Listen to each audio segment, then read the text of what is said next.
Now, breaking news, a report on Tuesday morning from the Boston Sports Journal, that of course being Greg Bedard, saying that Jerod Mayo is coaching for his job. Quote, according to multiple sources, if Kraft comes to the realization that he made the wrong choice with Mayo, he wouldn't hesitate to rectify the situation, end quote. Now, of course, we don't know if rectify means, roster overhaul, new coaches in alongside him, but it most likely means, from the context of this quote, that if they made the wrong choice with Mayo, they would fire him after 1 year. And it probably wouldn't be the worst decision in the world. Again, it's 1 year with a horrible roster. And I don't think I think this is on ownership more than it is the head coach, if we're being totally honest. Because it's like, you guys selected him. You guys selected him 5 years ago. You selected him knowing that he didn't play for nor coach under anybody else in the NFL but Bill Belichick. So why are you surprised when he doesn't have a Rolodex of contacts to go and bring in as his assistant coaches and his coordinators? Why are we surprised by that? Why would we be surprised then that he's bringing in guys who had never been position coaches in the NFL before, but used to play with him? Guys like Tyquan Underwood and Dante Hightower. Are they good coaches? I have no idea. But their resume was their resume. You're coming in, bringing them in as position coaches, and they've never coached in the NFL, nor maybe any other level of football before. It's like, to me, that is ownership. That's ownership not taking ownership, ironically enough. And if you fire him after this year and you bring in a dynamite young coach, then it becomes, oh, well, at least they did the right thing in the end. But as it stands right now, if they're looking to fire him after year one, this has been a colossal failure. No matter how good your quarterback looks, that's a major failure that you had the chance to get the right coach in place, knowing full effing well that you were going to draft a quarterback with the number 3 pick, and you decided to elevate a linebackers coach instead. And so I've been banging the Ben Johnson drum all season long. So is like half of the fan bases in the NFL. And whatever the 6 openings that are going to be, interviewing for jobs for their head coaching positions, the 6 openings that'll be out there, they all want Ben Johnson. But he was interviewing last year. And again, this baffles me every time I think about it. You knew you were going with an overhaul, a new franchise quarterback that you were going to pick in the top 3. And you didn't even interview anybody, let alone an offensive guy. You didn't interview anybody. You just said, let's keep it in the family. The New England Patriots is an entry-level job. That's what you said. Head coach of the New England Patriots is an entry-level job. That is exactly what you said by elevating a linebackers coach in Jerod Mayo to be the head coach of your football team, to replace the greatest coach in the history of the sport. That's what they said with that move. They didn't come out and say it in the press conference, but that's what that relays to everyone else in your organization, in the league, and anyone that's a fan of the league now says, well, you're giving ammo to the people that would say, I guess the Patriots thing was just a fluke, a 20-year fluke, but they're just going to be like the 49ers, not going to win another one again, or the Cowboys, God forbid, and never even get close to one again. That's what it looks like with a move like that to the rest of the league. Do I feel for Jerod Mayo in some ways? Yes, I do. Because he comes in with no support in terms of, a GM who hadn't really done it before as the main honcho and really took care of that salary cap, and a roster that is a dumpster fire. But if you look at the offseason moves, talk about a colossal failure. In fact, the great Bill Simmons had a good tweet about this morning because the Patriots have cut KJ Osborne, another, pro guy who you tried to get on the cheap, didn't have anything left, clearly, and prove that to you week after week. This is what Bill Simmons says.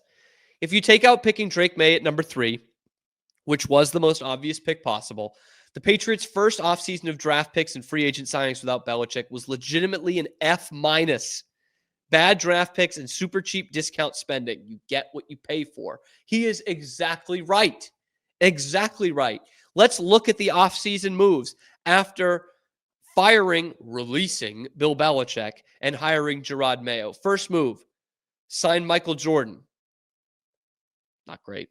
Not great. Then signed Kawan Baker. Didn't even make the team. Matthew Slater retires. You put Kyle Duggar on a non-exclusive franchise tag and then end up signing him to a multi-year deal later in the offseason. He all of a sudden sucks. He's lost his ability this year. You sign Hunter Henry to a 3-year deal. That's fine. That's fine. Then you sign Chuks Okorafor. Gave up on football entirely after a couple of weeks with the Patriots. Then you re-signed Josh Uche to a 1-year contract. How did that work out? You traded him for nothing. Nothing. A 6th-round pick to Kansas City. He's probably going to win the friggin' Super Bowl this year with Tyquan Thornton. Then you signed KJ Osborne. Again, released before the end of the season. Outright released. Kendrick Bourne re-signed. That's fine. Agreed to terms with Calvin Anderson. Where's Calvin Anderson? Exactly. Signed Mitchell Wilcox. Don't even know if he made the final roster to start the year. 4-year contract extension with Christian Barmore. A good deal. We love Christian Barmore.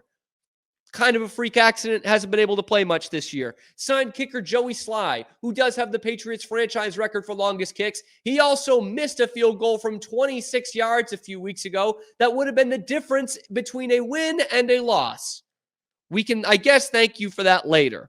Javon Baker, another guy. Jalen Polk and Javon Baker, the 2 receivers that you draft. One can't find the field, and one I wish couldn't find the field.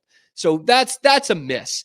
Layden Robinson, again, not doing much. You waived Andrew Stuber. Could have used another offensive lineman.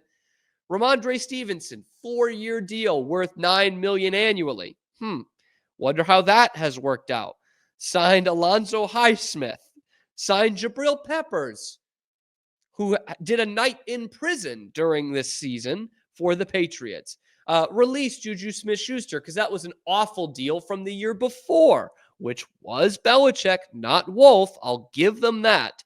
But it's just list after list after list of these just bad signings that you tried to get for cheap. A pretty bad draft class outside of Drake May when you look at it year 1. They did not draft another real starter on this team. Jalen Polk would be the only other one, and he's the biggest liability out there in the wide receiver room. So they drafted nothing. They signed nothing. They gave up guys for nothing. Luckily, what Belichick did on the way out is that's how we're going to look at it now, is they have more cap space than anyone in the league this offseason and maybe next offseason as well. So you have got money just burning a hole in your pocket, just pissing money that you can throw at these guys. And that's where T Higgins comes into all of this, because now there are reports that the Patriots are willing to throw the bag at T Higgins, the number 2 receiver, disgruntled receiver in Cincinnati, a guy who's never been the number 1 receiver.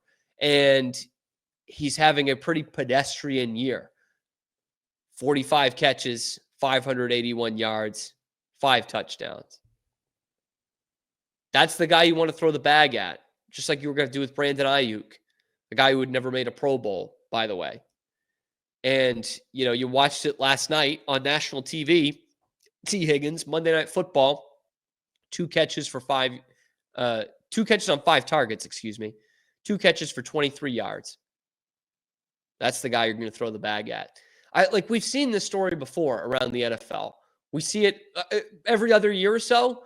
That number 2 receiver in a great offense with a great quarterback goes out and gets his, and he's going to be the number 1 guy, and he just never turns into the number 1 guy. I'll even give you a couple recent examples for the Patriots.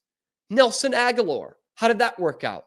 Devontae Parker. Before Tyreek Hill got to Miami, Devontae Parker was their number one guy. How did that work out? Just be wary. T Higgins is better than anything they've got in the receiver room right now. So that is essentially where we're starting at. But just be wary. These guys don't normally come in and just suddenly become number one receivers. Okay, those guys get money from the beginning, and they don't slip in the draft typically. So it's one of those where it's like buyer beware, man. But then again, I would take T Higgins over any receiver they would draft. Anyone. Because they don't draft that position at all. The one hit they have had at that position in the last 15 years is Julian Edelman, a quarterback they drafted in the 7th round from the MAC. That's the only impact receiver they've drafted in 15 years. We are Rogue Media Sports. Hey, thanks for stopping by. And if you like this video, be sure to give us a like and subscribe. It really helps out the channel a ton. You can follow me on Twitter here for some more outrageous Boston sports takes coming to you every weekday at noon Eastern time. And then after that, wherever you get your podcasts. We are Rogue Media Sports.